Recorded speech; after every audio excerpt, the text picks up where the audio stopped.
Ashley. Welcome to Mommy's Corner. I just want to hop on here and talk about my son.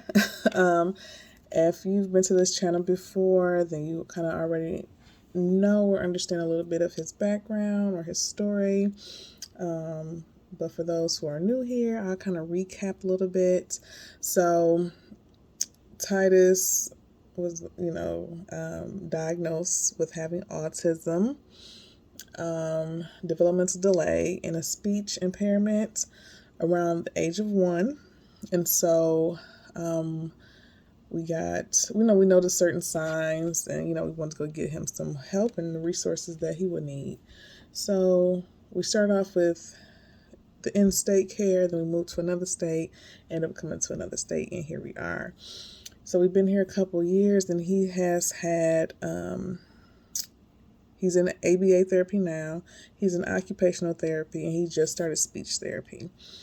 He was in a classroom setting for about a year. I say for a full year, and that went well. But again, he started ABA full time, so we kind of moved him from there. He has definitely been excelling. He is very smart. Very, very smart. It's just other things. Again, the speech and building up his muscles, to building up his muscles to have the full function in his hands. So he's been doing really, really well. And I'm so proud of my baby. I'm so proud of my baby. But another thing, too, for those who aren't really familiar with autism, I just want you guys to understand as well that people with autism don't look the same. They don't have the same issues. So I kind of want people to understand that and not think, oh, this is what autism looks like. No, there's no way for, to just describe autism in one person. There's no way. That's why it's a spectrum. Very, very broad spectrum. So I just want people to kind of understand that as well. And so we do really good in the mornings, but, still there are some instances where he doesn't want to get his hair done. He has coily hair, so it has to be fluffed up in the morning because he's not going to let me pick it out or anything like that. And so I feel that, he wants more independence, and I want to give him that.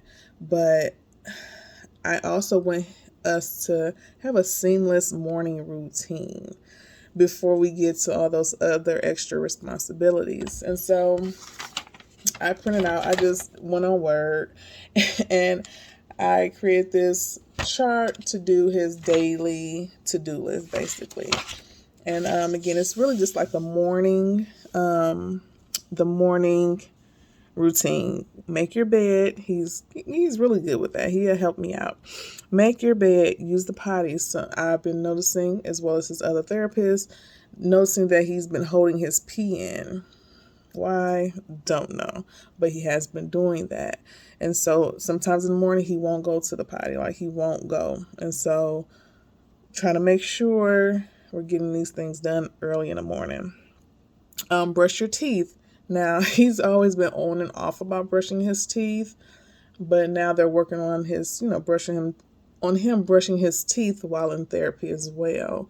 So he's doing better. He's definitely doing better. I think for him it's starting. Once he starts, he's all for it. So, they also told me too in therapy, they use a timer for him brushing his teeth and washing his hands. So I'm going to show you all a little picture of it. I thought it was really neat. I thought it was really, really neat.